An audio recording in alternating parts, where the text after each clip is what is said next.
سڵاوی خوای گەورەتان لێبێ بینەران و بیسەرانی خۆشەویستی کەناڵی ئاسمانی پەیام لە هەر کوێگەن جوانترین سڵاوی خوای گەورەتان لێبێ. خۆم بە خۆشحاڵ و بەختەوە دەزانم لە ئەڵقەیەکی نوێی بەرنامەی باس و خواست بە دیداریەوەی عەزیز و خۆشەویست شاد دەمەوە. پاراستن و بەهەدەر نەدانی ماڵی مڵکی گشتی دەکەمە تەوەری ئەمڕۆی بەرنامەی باس و خواست. ئیمامی عەلی ڕەزا و ڕەحمەتی خوای لێبێ چونکە پەروەردەکرا و دەستنێژی قوتابخانە پڕ لە ئەخلاقەکەی پێغەمبەری خوا و ئیسلام بوو صلی الله علیه وسلم دەفەرمێت ئەگەر پڕ بە ژوورێک درهەم و زێڕ و پارەم لەلادا بنێن ساڵێکی بەسەردا بڕوا گرنتی یەکەم کەوا بچووکترین یا کەمترین درهەمی لێکەم نەبوو بێتەوە. بۆیە ڕووسەکان لە کۆمەڵگەی ڕووسیا دەڵێن ئێمە پیا و هەمیشە بە سێ شت هەڵدەسەنگێنین. یەکێک لەو سێشتەش ئەوەیە کە لە بەرامبەر تەماح و خۆشەویستی پارە و سەروەت و ساماندا بە چۆکدانێت و خیانەت لە خۆی و لە میلەتەکەی نەکە. ئاینی پیرۆزی ئیسلام وەکو یەکێک لەو 5 بنەما گرنگەی لە پێناو پاراستنی شکۆ و حرمەتی مرۆڤەکاندا گرتوێتە بەر بریتە لە پاراستنی سەروەت و سامان بە شێوەیەکی گشتی ئایا شەخسی بێ یا گشتی. ئێمە لەم بەرنامەیەدا زیاتر جەخت دەکەینەوە سەر مڵک و ماڵی گشتی بە هەدەر نەدانی مڵک و ماڵی گشتی و بەڕووی ئاینی پیرۆزی ئیسلام ڕێنمایی چیە لە پێناو پاراستنی مڵکی گشتیدا بە تایبەت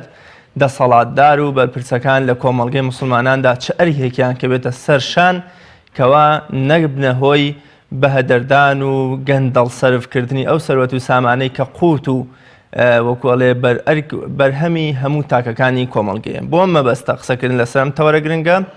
میوانداری زۆر بەڕێز دکتۆر عومەر زەڵمی دکتۆرا لە فکری ئیسلامیم کردووە بۆ بەرنامەی باسخواست. دکتۆر گیان زۆر بەخێر بێ سوپاس بۆ ئامادەبوون. بۆ جەنابیش. دکتۆر سەرتا پێم خۆشە بزانم مڵکی گشتی چییە لە ڕوانگەیانی پیرۆزی ئیسلامەوە بە چی دەگوترێ مڵکی گشتی؟ بسم الله الرحمن الرحيم الحمد لله رب العالمين الصلاة والسلام على خير خلق الله. سەرەتا من زۆر سپاس بۆ جەنابتان بۆ بەڕێستان بۆ ئەو بەڕێزە عەزیزانە کە ئازیەتیان کێشاوە سپاس و سڵاوان هەیە بۆ بینەرە خۆشەویستەکان ئەوانەی کە سەرچاویان لە ئێمەیە. ئومێد دەکەم ئینشاءڵڵا بە هەردووکمانە بتوانین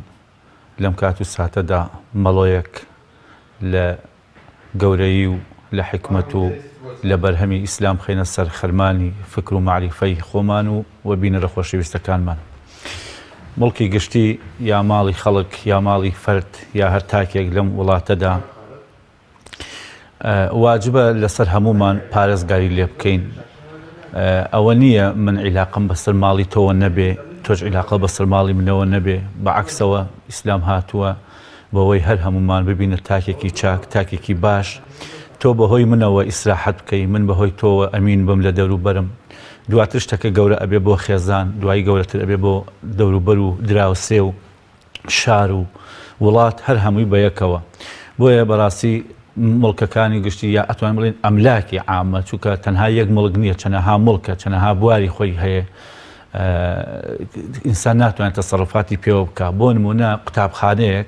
قوتابخانەیەک بۆ بچووکێ ماڵی گشتیە کەس ناتوانێت بەڵام لە کاتێکە ئەگە یاسا سەروەر بێ هەر کاتێکە عەدالەت و دادپەروەری بەردەوام بێ مزگەوتێک کە من ئێستا ئیمامم تایە ماڵی من نییە من تەنها ئیدارەی ئەەکەم ئەگینا لە ڕوانگەیەکی ترەوە ماڵێکی گشتیە من بۆم نییە تەسەڕفاتێکی بۆکەم بە ئارەزوی خۆم. ئێتە وردە گەورەی کە تا ئەگاتە سەروەت و سامانی میلەت کە ئەکەوێتە ژێر دەسەڵاتی فەرمانڕەوایەکەوە دەسەڵاتدارێکەوە دەوروبەرێکەوە بە جۆرە لە جۆرەکان. ینی ئەتوانین ئەگە بڵێن وریای خۆمان بین نەوەکو بکەونە ناو بازنەیەکەوە کە خوانە خواسە داگیرکاری تیابێ ماڵی خەڵکی غەسب کرابێکە لە شەرعا بۆ تعبیرە هاتووە غەسبکردنی ماڵی خەڵک داگیرکردنی ماڵی خەڵک کە غەسب ئەوەیە کە کەسێک ماڵی کەسێک داگیر بکە یا بە زۆر یا بەبێ پرسی خۆی یا بەبێ ئەوەی پرسی پێکردبێ ئەم ماڵی داگیر کردبێ. ئیلا علەمایان ئەفەرموون زانایان ڕەزا و ڕەحمەتی خۆیان لێبێت تەنها یەک کەس دەتوانێت تەسەڕفات بکە بە ماڵی غەیری خۆیەوە ئەویش باوکە لەگەڵ مناڵە. ینی باوکی من ئەتوانێت تەسەڕفات بکە بە ماڵەکەی منەوە ئەگە پرسیش بە من نەکا. بەڵام لەوە بەدەر ئێتر نە برام ئەتوانێ نە خوشکم ئەتوانێ نە کەسێکی تر ئەتوانێت تا ئەگاتە سەروی ینی غەیری خۆم غەیری تەنها باوکم کەس ناتوانێت. بۆیە ئەمە پیان وتووە ئایا ماڵ بێ سەروەت و سامان بێ ئایا خانوو بێ ئایا ئاژەڵ بێ ئایا هەشتێکی تر بێ ئەبێ وەکو تاک کە جەناب ئاماژە بە قسەیەکی جواندا لە سەرەتاوە ئەم ئیسلامەی ئێمە یەکێک لە جوانیەکانی یەکێک لە بەرهەمە بە پێزەکانی ئەم ئەخلاقە جوانەیەکن ناو کۆمەلگایە لە ناو فەردەکانە دایناوە ڕقابەتی خوا یاسایە لای ئینسان. ئێستا لێرە لە وڵاتی ئێمە ئەلبەتە بەداخەوە ناتوانین هیچ قیاسکە بۆ وڵاتی ئێمە چکە بەڕاستی نەدین تحكم ئەکا نەیاساش سەروەرە مال و تعبیرەکە ئێستا توانین لە ئەوروپا بڵین کە زۆر شت ئەکرێ یاسا سەروەرە ئەگەر دینیشیان نەبێ زۆر جا خەڵک ئەڵێ ئەوان ئیلحادیش بێدینیشن و دینیشیان یە زۆر ئەوە لەوێ یاسا بەڕاستی بەرجەستە بووە لە هەر شوێنەکە یاسا بەرجەستە بێ علاقەی بەسەر دین و ئەوانەوە نیە بەڵام وەکو دینی ئێمە وەکو فرد یعنی ئێستا من هەمووی دنیا لە ئەو تەلەڤیزیۆنە بێ سەیری من بکە هیچ کەسێکیش لێی نەبێ من ناتوانم بەڕاستی تعدا بکەم ینی ئەم پەرداخی ئەم ماڵە بەرم بۆ خۆم بۆ چکە دینەکە نیوە پەروەردە کردووە. شتێکی تریش زۆر گرنگە کە بزانین ئێمە وەکو ئیماندار کاتێ جەنابەت هەر بە ڕێزێکی تر بەرنامەیەک پێشکەشەکەی یا هەر مامۆستایەک هەر بانخوازێک لە هەر شوێنێکە ئەوێ باسێک بکە مەوعیزەیە بکە یا هەر کەسێکی ئەکادیمی ئەوێ بەحسێک تەقدیم بکە کە بەحسیش ڕێوشوێنی تایبەتی خۆی هەیە لەم کاتا ئێمە وەکو دیندار ئەبێ بگەڕێنەوە بۆ ئیسلام زانی ئیسلام لەم بارەوە چی باز دەکا. ئێستا جەنابەت کاڵی مڵکی گشتی و تعدانەکردن بۆ سەر ماڵی گشتی و داگیر نەکردنی ماڵی گشتی و غەسب نەکردنی ماڵی گشتی ئایا ئیسلام ئەوەی باز کردو؟ ئیسلام هەموو شتێکی باز کردووە بەڵام ئەوە مرۆڤەکان بەڕاستی بێمەبالاتی و یا بێباکی وای لێ کردوون کۆمەلگا کەم ئیسفادەی لە دین کردو وەکو خۆی یا وەکو خۆی دەی نەکردووە. خوای متعال ئەفەرمێ لە قورئانە أعوذ بالله من الشيطان الرجيم ولا تأكلوا أموالكم بينكم بالباطل. ئیتر ئەمە ئەگەر ئەم ڕستەیە کە لە پێنج وشە پێگاتووە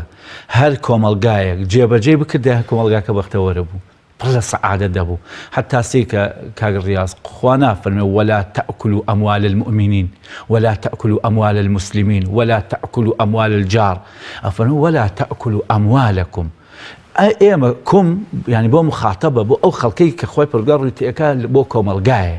ینی منێکی مسلمان کەسێکی مەسیحی کابرایەکی جوولەکە ئەوێکی کافر ئەمێکی بێدین هەچ کەسێک بێ خوا فەرمێ لە نێوان خۆتانە ماڵی خۆتان بە حرام مەخۆن ینی داگیری مەکەن ینی دەستدرێژی مەکەنە سەر یەکتر بۆ ئەوەی بەختەوەر بن لە پەنای یەکترا. ئەگەر ئێستا کۆمەلگایەک هەمووی خوانە خواستە خراپ بووایە هەر هەمووی کەسی ساحەتی ناکرد من ئەمین نەبووم لە تۆ ئەمین نەبی لە من دراوسێکە ئەمین نەبی بەڵام لە کۆمەلگای ئێمە سوپاس بۆ خوا ئەبێ ئێمە ویژدانیەن وەکو بڵێ سوپاسی خوا بکەین کە ئەم ئیسلامە کە ئەم دینە جوانی لەناو ئێمە داناوە ئێمە ئەلحەمدوللا ئەمینین یعنی بەبێەوەی کەسین بەبەسەوە پێغەمبەری خوا صلی الله علیه وسلم لە حەدیثێکە ئەفەرمێ ئین دیماءکم ئەمە لە ڕۆژی عەرەفا لە حەجی مەڵاواییدا لە کۆتا ڕۆژەکانی ژیانیا ئەتنەڵێن ئاخر ڕۆژی ژیان بەڵام لە کۆتا ڕۆژەکانی و ساڵی کۆتایی ژیانیا ئەم یاسا جوانەمان بۆڵێ ئینە دیماءکم حرام عەلەیکم ئینە دیماءکم وئەموالەکم حرام عەلەیکم ینی خوێنەکانتان خوێن دووش زۆر گرنگە خوێن ینی گیان و ڕۆحی ئینسان لە ئیسلامە زۆر بەڕاستی حسابی بۆ کراوە ڕۆح ئاوا بۆ گاڵینە نییە هەر کەسێ وەسا کەسێ بکوژێت و لە ناوی بەرێت و بیکوژێت و هەر کەسێ دەمی کردەوە دەمی قەپاتکەیت و لە ناوی بەریت ئەمە ئین بێت لە خۆ ڕابێت طبعا بۆیە پێغەمبەری خوا ئەمە فەرمی عەلەیهی سڵاتو وەسەلام مراعاتی پێکاتەوە تەرکیبەی ناخی ئێمەی کردو ئەزانە ئینسانەکان خاوەنی هەڵچوونن خاوەنی یعنی بەڕاستی ئەوەن کە تعدا بکەن بۆ بەرامبەرەکە. جاء فرم پیغمبری خوا صلی الله علیه و سلم مالو خوێنتان حرامە لەسەر خۆتان ینی ئەگەر ئێستا بێ قیاسی کە بەم وڵاتە چەند کەس کوژراوە چەند کەس لەناو چووە هەر ڕۆژە ئەبینی ئافرەتێ دۆزرایەوە هەر ڕۆژە ئەبینی پیاوێ لەوێ کەوتووە هەر ڕۆژە ئەبینی ئەوە ئاوال ئێوە کەوتووە ئەمە ئەگەم هینی خوایی ڕقابەی خوایەوە کە ئینسان وا ناکە ئەمەنە خوێن ئینسان بەڕاستی بە بەلاش ناڕوە لەناو کۆمەلگای ئێمە اینجا فەرمی ماڵیشتان بە هەمان شێوە ینی ئەم میلەتە بەتایبەتی لەم قەیرانی 3-4 ساڵ و 5 ساڵی ئەم وەزعە کە هات بەسەر ئەم میلەتەی ئێمە ینی لە هیچ دنیایەکە قبوڵ نەئەکرا بەڵام ئیتر بەداخەوە هاتوو بەسەر ئێمە خەڵ زۆر ئامادەیە ئەگەر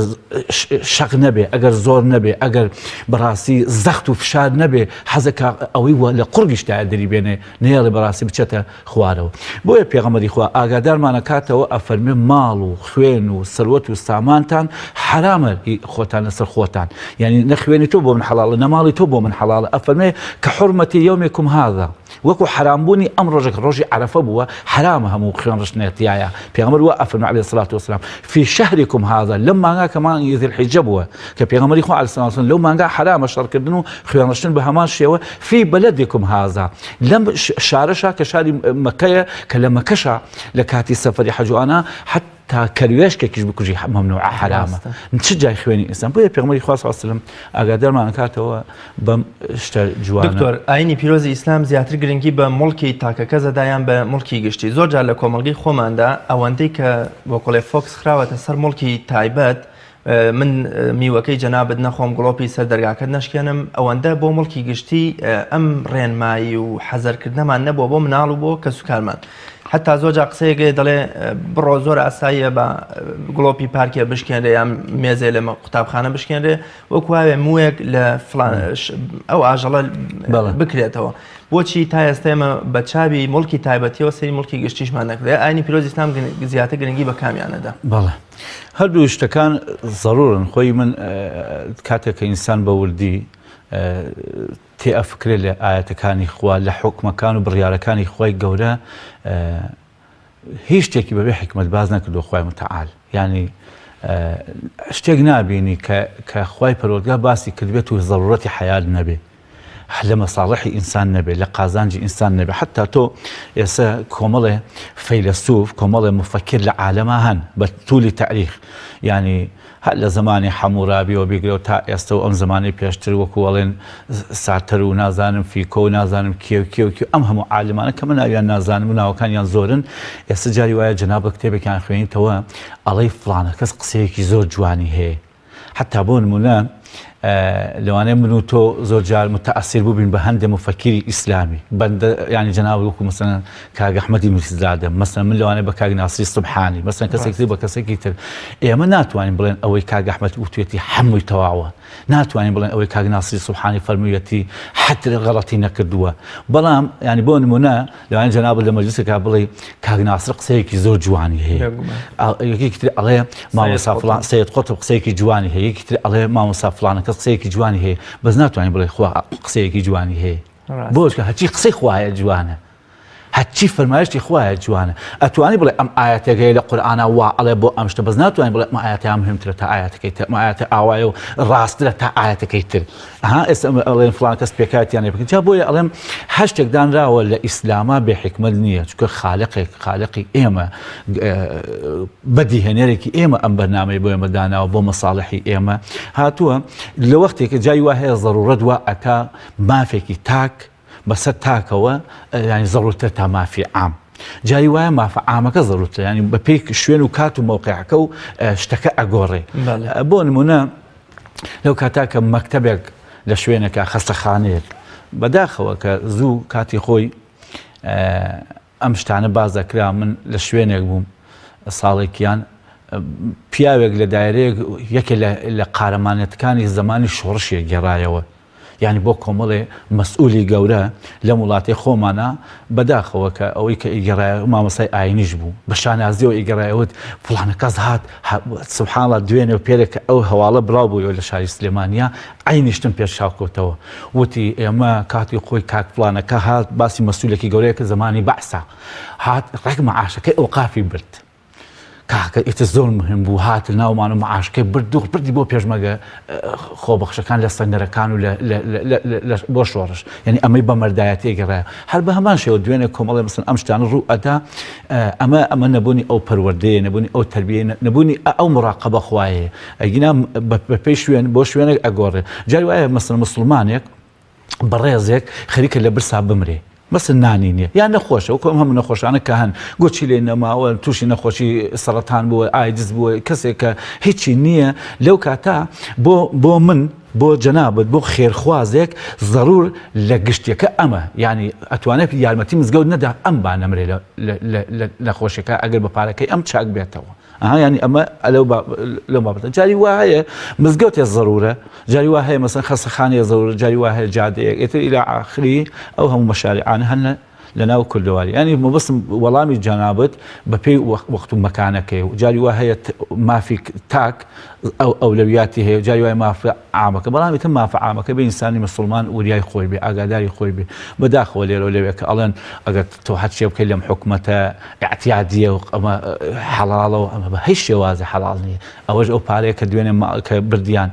خۆماڵی ئەم حکومەتە بوو هێشتا نەگەیشت بە دەستی فەرمان بەر هەوا بزانم حکومەتیش ینی ئەگەر نەدۆزرایەتەوە کەوا بزانم بە خۆشبەختیەوە کە دۆزرا ئەگەر نەش دۆزرایەتەوە حکومەتە بۆ بیبژاردایە بۆ فەرمانبەرەکان کەواتە ئەوەی بردبوو هی حکومەتی بردبوو ئایا ئەتوانێت کەزایە بتوانێت دەستیان خۆش بێ ئەو ملیاریان برد و عافێتیان هی حکومەتە دێ ئەمە ناکرێت ئەمە مافێکی گشتیە تۆ چۆن توانی مەسن بڕیار لەسەر ئەو بابەتە بی کە شتێکی بەڕاستی دوورە لە ئاکاری ئەخلاقی هەر تاکێکەوە و لە دوورە لە ئەو حکمت و پەیامانەی کە ئاینی ئیسلام هەڵی گرتوون. دکتۆر لە غەزایەکدا لە جیهادێکدا کەسێک پارچە پەڕۆیەک لەداتەوە بۆ خۆی لە غەنیمەتی مسلمانان کە هێشتا مڵکی گشتیە تەنها پێم وابێ دەڵێ بۆ بەستنی سەریشی بۆ کە ئارەق نێتە نێوچاوانی پێغەمبەری خوا صلی الله علیه و سلم مژدەی ئاگری پێدا. ئایا ئەمە ئەگەر قیاس بکەینەوە سەرم سەردەمە بردننی هەزارەها ملیار دۆلار وە پێدانی بە هونەرمەندەکان و نازانم حەفلە و ئاهەنگەکان و حیزبایەتی و ئەم شتانە ئەمە بۆ نمونە دەتوانین قیاسی بکەینەوە بۆم ئێمە بەداخەوە ئێستا وتویان بە کابرایەک ئەوە دەموباسی سیاست چۆنە لە وڵاتەوە توی وڵات کەسمان نیە سیاسی نەبێ هەمووی سیاسیە یعنی ئینسان کە هەر باڵغە بێ حل لە خۆی حەزەکە فەلسەفە و سیاست و ئەوانە بکە لە وڵاتی ئێمە شتەکان هەمووی بە سیاسی کراوە حتا ئێستا کە من بەندە لە ڕۆژشەڕێکەوە عەرز دەکەم لەوانەیە بابایەک لە دوورەوە بڵێ بابە من بەستی ئەوەیە ئەو من بەستی ئاوای لەوانەیە فڵان و فیستار ئەو نا هیچ مەبەستکەوتنی باسی شەرعەکەیە ینی ئەمەی کە کرا دوێرە پێری ئەگەر فۆکس خەینە سەر ئەو یان بڵێن تەرکیزی بکەینە سەری ئەمەی کە کرا بە دوو جۆر نۆرماڵ بوو ینی شتەکە عجایب بە دوو جۆر نۆرماڵ بوو یەکەم هەر ئاعتیادی ژانی لە ناخۆڵم ئەکرێ هەر لە وڵاتانی عالەمی شاردزیە کرێ یعنی شتێکی نۆرماڵە لەم ڕواگەیەوە کە ئیتر جارێکە و ڕوویدا و لە ئەمریکا ئەکرێت و هەتا دوێنێ زۆربەی ئەوانەی کە لە فەیسبوک کوشتان وتیان ئەمەڵی تەکساسی ئەمریکایە چونکە تەکساسی ئەمریکا بەردەوام دزی تیا ئەکرێ خەڵکی تیا ئەکوژێ ئەمانە یانی من ئەڵێم ئەمە نۆرماڵە لەو ڕوانگەیەوە ئەڵێ من ئاعتیادیە دزیکردن یانی بە تۆلی تاریخ ئەم شتانە هەبووە بە دیوێکتریان نۆرماڵە هەر لە وڵاتان ئێتر لە وڵاتە خۆ ملیار دینار چییە خەڵ بە ملیار دۆلاری بردووە خەڵ بە ملیارها دۆلاری بردووە غەسپی ماڵی ئەم خەڵکەشی کردووە و داوای لێ بردنیش لە کەس ناکاو ئەڵێ من بردوشم و ئەیژی خۆم زۆر احتیادیە لە ئیسلامە بە عەکسەوە یعنی ئەگەر نەیشیاتۆ زۆر احتیادی مثلا ئەوەی کە ئێستا ئەو بڕیارەی داوە لەو خەڵکەی برسی کردو ئەگەر ئێستا بمرێ ئەگەر ئێستا بمرێ هەن چیەکە لای خوا چۆن وەڵامی خوا هەتاوە بەرچەقە ئەگەر ئەڵێ وەڵادێ من وەکو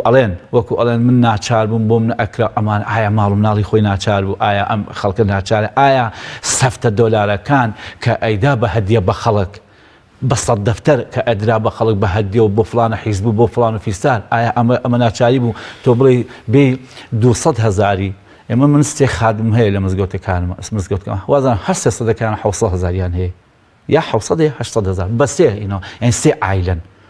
سێ ئایلە بەخوای عەزیم وابزانم 800,000 یا 700,000 هەر سێ ینی دەی وەرە ئەمەی نەبێ بەڵام لەولاوە تەخشان و پەخشانی بکەی فڵانە ئافرەدیە گۆرانی بێژێکە و فڵانە سمینار و پانێڵمان کرد ئەوەنە دەفتەر دۆلاری تێچوو فڵانە ئەوەمان کرد بۆ مافی ئافرەت و بۆ مافی پیا و بۆ مافی ئاژەڵ و بۆ ینی ئەمش لەم ماوەی پێشەوە باسی وڵاخێکدا حاشا لە ڕووی جەنابەت و بینەرە خۆشەویستەکان کە وڵاخیانە بوو بۆ ئەمریکا يعني كومەڵێ بوون بە محامی و ماشەڵڵا فیلمێسکیان بۆ ئەڕشت و ینی 4 ساڵە قبل لە برسا مردووە کردنەوە فیلمێسکێک بە ئەم خەڵکە و ئەم میلەتە و مامۆسایان گیانیاندا لەسەر جادە و دکتۆرە بەڕێزەکان و ینی بەشی تەندروستی بەشی هەموو بەرحەڵ هەموویان کەزەوە فیلم بەڵام گوێ درێژە لەو لاوە هین کردووە ئاوای لاتە بۆ یاڵم ماڵی گشتی خەتەرە وەکو جناو فەرمووت من نەسیحەتێکم بۆ هەموو مسلمانێکی ئیماندار هەیە ئەگەر هەمووی دنیا دز بێت تۆ دز مەبە هەمووی ئێستا ینی ئەگەر حکومت ئەم پارێژ نەداتەوە ئەم پاشەک و توشتەش نەداتەوە تۆ مەڕۆ تعدا بکە لە مافی گشتی لە ماڵی مافی گشتی ئێمە ئێستا ینی مزاهرەکان کران لە کاتی بەعسا خەڵگە چوو پەنجەرەی ئینیانەکە جەناب لەوانەیە یا لە دایکنەوەی یا مناڵی ئێمە بیرمە لە بۆلی 1 و 2 متەوەسڵ یا هەشتی بنەڕەتی ئێسا بووین لەو منتیقەی هەڵەبجە و سیروان و خولماڵە مزاهرە کرا بەجارێکە 50 لە بەردەستیان کە بەشکاندنی پەنجەرەی کوێ مەکتەب هی خەستەخانەکە ینی کاتی خۆیان هاتن چی ئیسعافی ئەسخەسخانەیان ئەبرد ئەوت ئیسعافێکمان دەستکەوتی ئێمە هێزەکانمان ئەوە بوو کە دەستکەوت یا سیارەکان ئەسرۆتان سیارە دیخۆمە لەم لاوە حکومەت بەدەقات و بیسقات و ئەمانە هین یەکاتەوە بۆ ئەڵێم بەڕاستی داگیرکردنی ماڵی هەر کەسێک پێغەمبەری خوا صلی الله عليه وسلم ئەفەرمێ من أخذ شبرا من الأرض هەر کەسێ یەک بست پێغەمبەری خوا عليه الصلاة والسلام فەرمێ لە ئەرزی کەسێک داگیر بکە زوڵمەن هەڵبەتە بە زوڵم جاری وایە نەزانین هەیە نەزانین جیایە لەگەڵ بە هەند جیایە جا فەرمی پێغەمبەری خوا عليه الصلاة والسلام خوای گەورە لە ڕۆژی قیامەت قیاس دەکا بە ئەوەی ئێمە لە شتەکان تێبگەین ئەفەرمێ بە 7 ئەرزا تەوقێ کاتە گردنی کە بیخا بەناقی 7 ئەرزاوی باتە خوارەوە ئەم شتانە کاتی خۆی لەوانە چاڵ و چۆڵی و شی و ئەوانە بوو بێت لەو منتیقی عەرەبستان و جەزیرەی یانی و دوورگەی عەرەبیە کەوتنە خوارەوە تۆزێ ناڕەحەت بوو بێ ئەم شتانەش پێغەمبەری خوا صلی الله علیه وسلم تەجسیدیانەکە یا تەجسیدیانەکە ڕۆحیانەکە ببەرە بۆ بینینی ئێمە وەکو چۆن قورئان ئەفەرمێ لە بەهەشتا ئەوە هەیە و میوە هەیە و خواردن هەیە و حۆری هەیە و ئەمانە هەیە ئەم شتانەمان ببازکە لە بەهەشتا خوانیە کە ئێمە ئێستا وێنایەکە لە مێشکمانە چکە پێغەمبەر فەرمێ ئەوەی لە بەهەشتا بینیوتانە نەبیستوتان نە خەیاڵتانە هاتووە بەڵام بۆ وێناکردنی ئێمە پێغەمبەری خوا صلی الله علیه وسلم باسی ترێگە کاترێگەکانی ئاوان ئەم ترێ بەهەشت و ترێ ئێرە زۆریان جیاوازە جا بۆیە ئەڵێم وریای خۆمان بین نەکەین ڕۆژانە خوا نەخواسن دەستمان بچێتە داگیرکردن و غەسبکردنی دەرهەمێکی هیچ مسلمانێک هیچ ئینسانێک لەم وڵاتی خۆمانە بۆ ئەوەی لە ڕۆژی قیامەتە خەجاڵتباری لای خوا لای فلانە کەس نەبی حەدیث و فەرمایشتمان زۆرە لەو بارەوە کە بەڕاستی لەوانەیە ئەگەر جێگەی بووە زیاتر باسمانە کرد قسەیەک کۆتایی بۆ ئەم بینەی جەنابەت تعاملی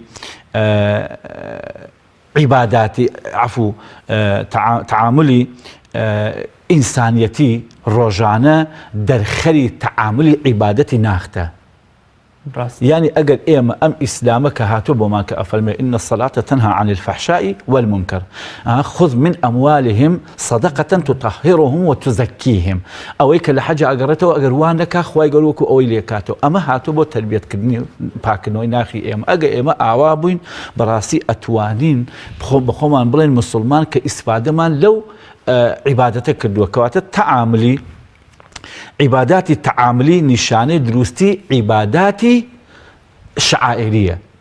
يعني منو تو رندانوي عبادة الشعائر كمان يجور رجو كمان أو يك اللي دروا بمان درك وشان دستو داينو زمان من باقي زور باشه دكتور ميشا بومنا بردني پارەیەکی دەوڵەت سیارەیەکی دەوڵەت شکاندنی مڵکێکی گشتی ئەمە هەمیشە ئەمەمان کردوتە قیاس بۆ مڵکی گشتی ئەگەر دەسەڵاتدار موچە و دەرامەتی 5-6 ساڵی خەڵک بخوا قەیرانی دارایت بۆ دروستکە پاشەکەوت و نیوە موچە و ڕبع موچەت بۆ دروستکە ئەمە ژەرەچێتە خانەی مڵکی گشتیەوە یان بۆون ئەمەیان چۆن ئیسلامی پیرۆز باسی ئەمەیانی کردووە ئێمە شتێ عەرزکەین بەداخەوە خۆ ینی ئێمە لە وڵاتێکین دەسەڵاتدار گوێ ناگری ینی گوێیەکی نییە بۆ بیستن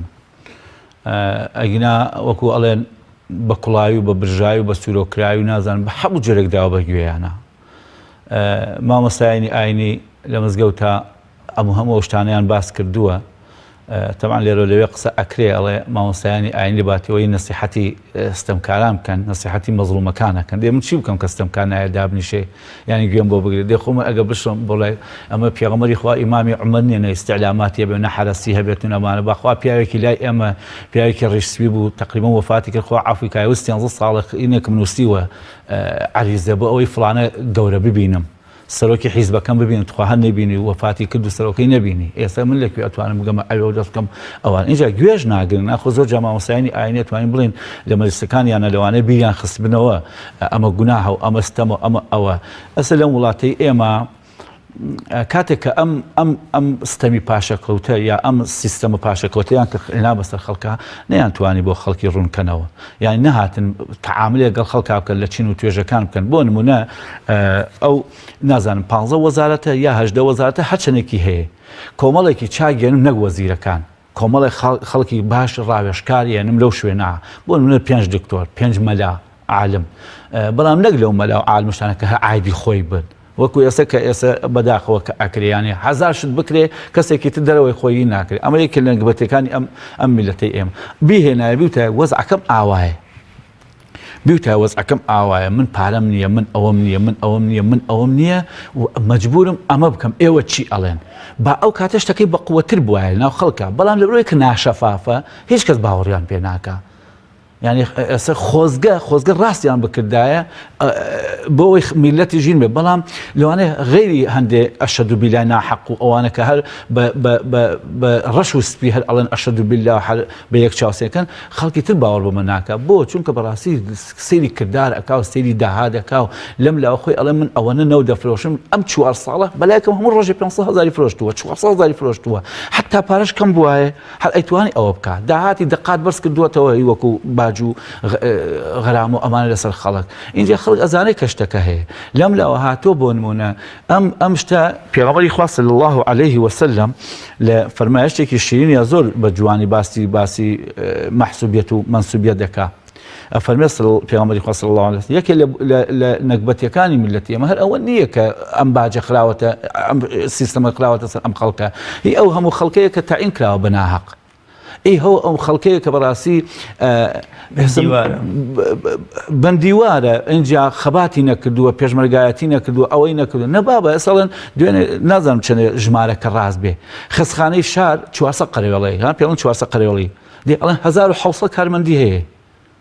1600 کارمەندی هەیە من کارمەندی تیان ناسمەڵێ من هەفتەی ڕۆژە دەوامەکەم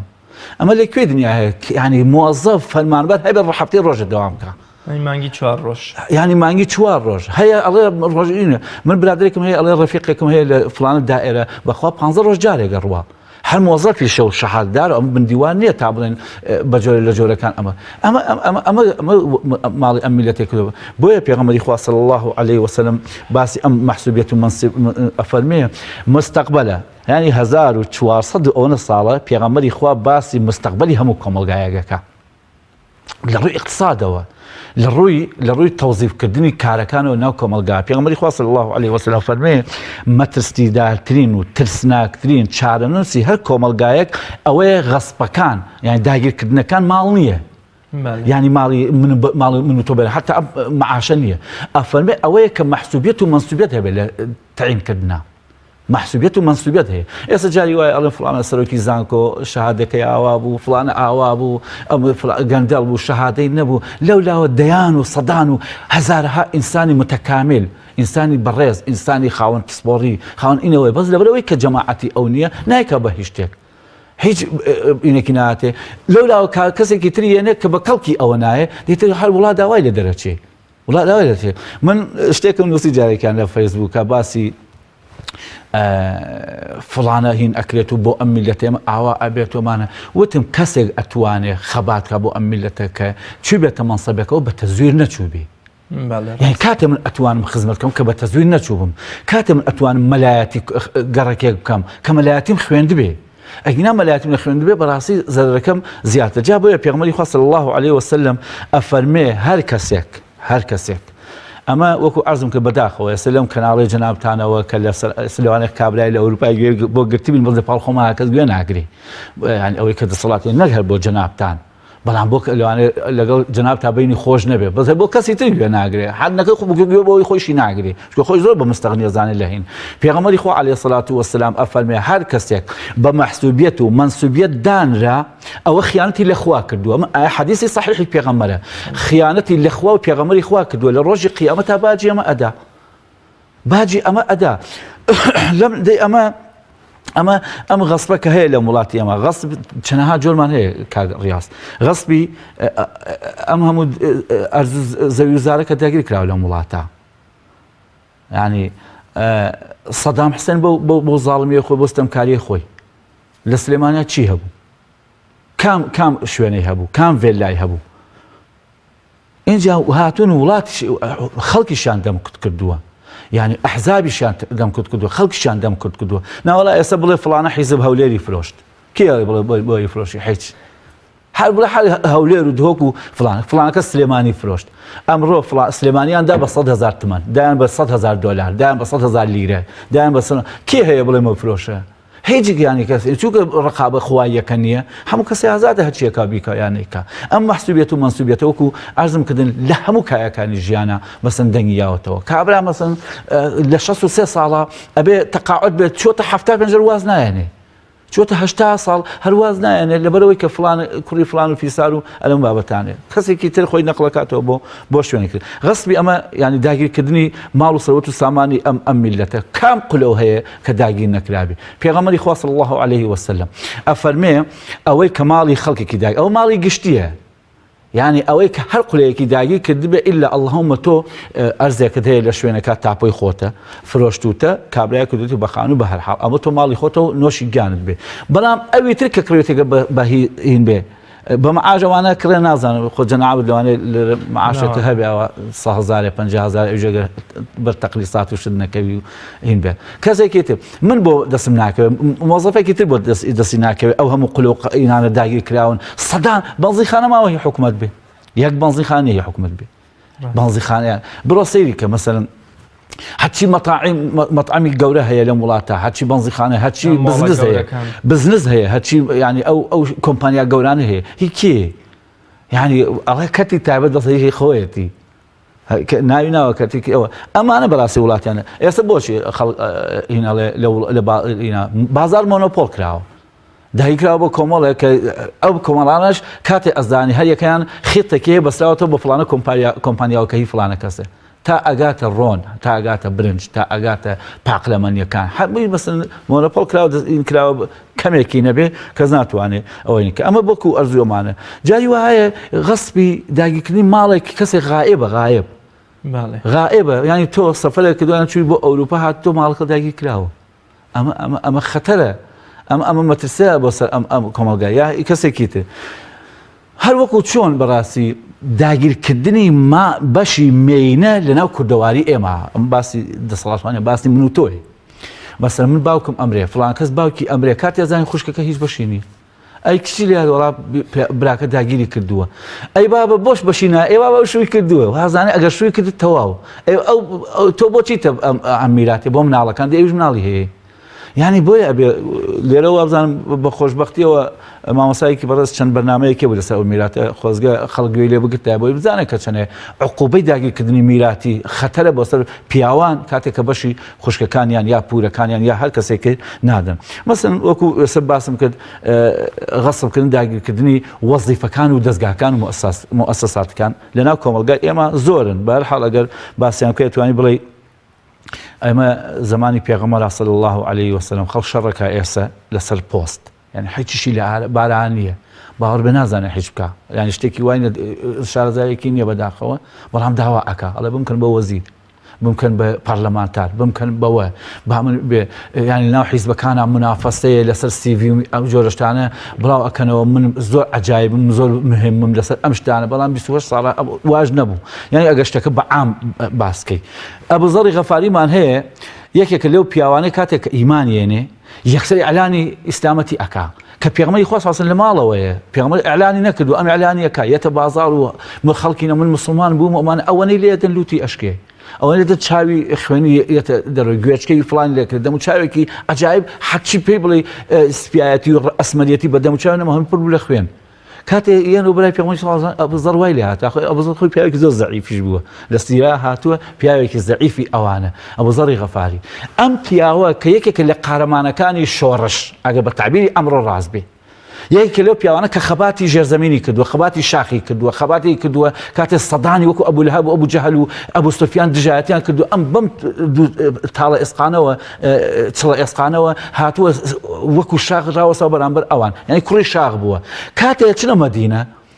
کە ئەکەونە ئازادی و ئەمانە یە بۆ لای پێغەمبەری خوا عەلەیهی سەڵات وسەلام پێغەمبەری خوا وەڵی هاتووم شتێکم بێتێ مەسئولیەتێک کورە مختاری گەڕێکێک مختاری گەڕێک کورە حەد شەوی بێ باشکم مدیری مەکتەبێک پێغەمبەری خوا سەڵات وسەلام فەرمووی ئەمە ئەمانەتە ئەمە ئەمانەتە ئەی ئەبوو زەر لە ڕۆژی قیامەتە ئەگەر نەزانین جێبەجێ بکەی نەدامەتە يعني پەشیمانیە ئیتر ئەمە خواگە ئێستا بووایە سوێن بەخوا ئەبوایە سەرۆکی وەزیرانی ئەو بووایە ئەو کوڕی شاخ بوو ئەم ئینجا کابرایەک بووە بنەماڵەکەی هەر هەموو مسلمان کرد تایفەیەک بوون غەفار تایفەیەک بوو چەند مەسەلەن هارونی بێسەری مەسەلەن جاف ئەمانە تایفەیەکی گەورە بوون غەفار ئەم پیاوە چۆ ماڵ ناو بنەماڵەکەی هەمووی مسلمان کردن گەورەترین عەشرەت ئیسلام کرد هاتنەوە بە کۆمەڵی خەڵکی زۆر تەنها خۆی ڕۆیشتەوە تورکی یاو بەسەر شانێ لە خزمەت پێغەمبەرەوە چوە بۆ ناو تایفەکەی کە هاتەوە ئەو هەموو حەشاماتەی مسلمان کردبوو هاتووە بۆ لای پێغەمبەری خوا سەڵات وسەلام داوای ئەوە کا بمکە بە سەرۆکی پاق لە فرۆشەکانی مەدینە نایە بەڵام لێرە بڕۆ سندیکای دەلاگای ئەبێ ئەو بێ سندیکای ئەوە هەیە ئەبێ ئەو بێ وەزیر هەر ئەبێ ئەو بێ با نەشزانێ وەکو عەرزم کردن چەندەها گەندەڵی و لەم جۆرەشتانە بڵاو کرایەوە دکتۆر هۆکاری ئەوەی کە من لە کەسێکی فیترەت پاک و دەست پاک و ئەمانەت پارێزەوە دەبمە کەسێک کەوا مڵکی گشتی لە بەردەممە بۆ خۆم بۆ بەرژەوەندی خۆم داگیری یەکەم ئەی خۆم بۆ کەسوکار و بۆ حیزب بۆ بنەماڵەکەم هۆکاری ئەمە بۆ چی ئەگەڕێتەوە والله خۆی هەر لە هینا پێغەمبەر صلی الله علیه وسلم لە حەدیثێکا باسی ئەوەی کردووە هەر ئەم وەڵامەکە قسەی منی تیان نەبێ هەر وەڵامەکە پێغەمبەر صلی الله علیه وسلم 1400 ساڵە دایەتەوە فەرمێ ئەوەی کە من لێ ئەترسم ئێوە دوایی تووشی ببن تووشی خوانەخواسە بێ ئیمانی و لاوازی ئیمان بتپەرستی نییە یعنی ئەڵێ ترسم نییە لەوەی کە تۆ بکڕێتەوە بۆ بتپەرستی بۆ عەبد پەرستن بۆ خورما پەرستن بەڵام پێغەمبەری خوا صلی الله علیه و فەرمێ ئەوەی کە من لێ ئەترسم ئێوە تووشی بن و وەکو قەومەکانی پێش بە هیلاکەتا بچن سەرۆت و سامانی دنیایە ماڵ و سەرۆت و سامانی دنیایە بۆیە پێغەمبەری خوا صلی الله علیه و سلم ئەمەی وتووە کە تەمن و ئاگادار بن جا کەواتە ئەمانە وەسیلەن بەڕاستی بە توولی تاریخ وا بووە یعنی من کاتی خۆی لە ئەفسانەی ڕۆستەم و زۆرابە شتێک هەبوو نازانگەژنەوە بیستێت ئەفسانەی ڕۆستەم و زۆراب هەبوو پاشایەکە بۆ ناوی ئەفراسیاب بووە لەم ئینە بۆ عایدی ڕۆمەکان و بێزەنتینەکان و شتەکان بۆ ناوی ئەفراسیاب بووە ئەم ئەفراسیابە ئەڵێ کچێکی هەبوو کچەکەی جوان بووە بەڵام لەبەرەوەی خۆی جێشەکەی دائیمەن ڕووخاو بە بەرامبەر ڕۆستەمی زاڵ لە ئێرانەوە ئەم کچەی ئەڵێ داوە بە 100 کەس قارەمانێک ئەوت لە فڵانە وڵات قارەمانێک هەیە زۆر ئەوت بانگی کەن ئەوت ڕۆڵە ئەم کچە ئەدەمێ بەمەرجە ڕۆستەم بۆ لە ناوبەری ئەم کچە پارەش ئەدەمێ سەوت سامانێکی زۆر ئێتە ئەم پیاوە وازی لە وڵاتی خۆی هێنا ئەم پیاوە تەبعاً تا 100 کەس کوژران هیچ کەس کچەکەی بە مەرجسی نەبوو هەمووی کات چونە بەردەوامبەر شەڕەکە هەمووی لە ناوەشن بۆیە لە بەرامبەر ماڵە سەرۆت و سامانە خۆگرتن بەڕاستی زۆر ناڕەحەتە هی خۆشویستنی دنیاە بە توولی تاریخیش پێغەمبەری خوا هەموو ئاینە ئاسمانیەکان باسی ئەویان کردووە لە قورئان لە فەرمایشتەکانی پێغەمبەر صلی الله علیه وسلم باسییان کردووە کە بەڕاستی مەحەبەت و خۆشەویستی یا حب بۆ ماڵی دنیا وە شتێکی غەریزیە ئەبێ بە پەروەردەکردن و بە تەربیەت وای لێ بکرێت کە بەڕاستی دەستکاری نەکرێ ئێستا من ڕۆژە لە دایرەکەی خۆمان بوو مامۆسایە گات وتیان خەیرە ئەمانە وتی وەڵای ئەو ڕۆژە مەعاشم وەرگرتووە دەوری هەفتەیەک بوو ئەم 5,000 زیاد بوو هێناومەتەوە دێ ئەمە خەڵک هەیە 5 ملیار قودەیە 5 ملیار قودەها اینجا شتێکی ینی ئەمە وەکو عەرزم کرد لاوازی ئیمان چاوەڕێی دنیا پەروەردە نەبوونی ئینسان تربیت نەبوون پەروەردەیەکی تۆکمە نەبێت لەسەر دینداری سەرۆت سامان ئەڵخەڵەتێنێ ئافرەت ئەڵخەڵەتێنێ مەنسەب ئەڵخەڵەتێنێ وازی لێ وەکو لە ساحەی کوردستانی ئێمەشا هەیە هەبوو مەسەلەن قسەی عەجایب زلی گەورەی ئەکردو لەوانێ زۆر جا نەسیحەتی من و تۆشی کرد بێ بەڵام بەڕاستی لای من و تۆ زۆر گەورە بوو بەڵام لە بەرامبەر سەرۆت سامانە ئەژنۆیشکا ینی ئەژنۆیشکا و نەیتوانی بەڕاستی بەو شێوە بێ لەوانم هەموومەکانی زۆر بن اینجا بە تۆلی تاریخیش کەس نەهاتەوە بڵێ وەڵڵی من داوای لێبوردنەکەم لە بەرامبەر پارەدا تێکشکام لە بەرامبەر مەنسەبا تێکشکام کەس وانە نەوتووە ئایب حتا فێرعون بۆ زاڵمەی خۆی ئەڵێ بابە من ئەوەی کە من ئەمێ بەڕاستی ڕێگەی ڕاستەکەی بۆ ئێوە ئەم پیاواتۆ سەرتان لێ تێگا بە پێغەمبەر بە موسایە کە پێغەمبەری خۆی ئەڵێ سەرتان لێ تێگا فێرعون خۆی ئاوالەکە من بۆ ئەم داگیرکاری لەم وڵاتی ئێمە ئەوەی کە دوێنێ ڕووداوە ئەوەی کە 27 ساڵە داگیری ئەکەن حتا ئەم سیستمە هەبێ هەروە ئەبێ ئەوە نییە من لێرەوە لەوانە قرس بێ و هەندێک خەڵکیش بەڵام من لەوەتەی هەم نەمتوانێ مجاملە بکەم یعنی هێشتا خواشایەتە ئومێد دەکەم خۆ ئاواژ من گەڕێتەوە لای خۆی نەمتوانێت خاتی هیچ کەسێ بگرم خاطری هیچ کەسە بگرم لەبەر ینی تەنەزڵکردن لە دینەکەم بەڵام ئەوە ئەزانم هەتا ئەم سیستمە بێت کە میلەتی کورد 1000 ساڵ عمر تەمەنیە بێ وەزعی باش نابێ ڕاستە يعني من لێرەوە هیرەدەم خۆ وەزع باشەوە نیە کە معاژ ما بخۆم معاژ مارەی دایکی کەس نییە و کوردەواری ئەڵێ معاژ مافێک هەموو کەسێک کە ئەوە تۆز داڵمی لە منەوە گرتووەتەوە بەڵام ئێستا بە قوربانی لێ دەستی بە زیابێ خۆی نەعوذ بالله سواسی خوا بکە سواسی فلان و ئەحمە و مەحموودەکە بەڵام ئەم سیستمە بۆ قورئان ئەم گاڵتە بە قورئانەکە کە ئاەتی قورئانە والسارق والسارقة فاقطعوا أيديهما خوا ئەفەرمێ دەستی دز بەڵام خۆت دەستی دز و ئافرەت بێ یا پیا بێ بیبڕە ئەمە نەهاتوە هەر کەسە قەمەیە بیگرە بە دەستیەوە هەر زرم پیا بکتی پێشەوەی دەستی دزەکە بڕێ بە دەستی ئەو کەسە بگرێت کە خەڵەکەی تووشی فەقیری کردووە ئەوە ئەبێ محاسبە بکرێت و لەناو برێت ئەمانە بکرێت بۆیە ئەگەر یاسا سەروەر بوایە حتا باسی دینەکەش لابین يعني ئەگەر ئێمە وەکو ئینەکە بڵێن بە یاسای ئەوروپی بۆ یاسا سەروەر بوایە کە داوات زی ناکرد بۆ چونکە ئەگەر ئەم یاسایە بچەسپایە بەسەر کەسێکی دزا بەسەر کەسێکی پیاوکوژە بەسەر کەسێکی غاسبە کە وڵاتی غەسب کردووە ئێستا کەس نێتەوە ئەو پێوتێ ڕەدع ینی ترساندنی بەنا ئەوی تر لەبەر ئەو بەڵام بۆیە سبەینە شتێکی تریژەکرێتەوە لانێلەوە گەورەتر بەهەرحاڵ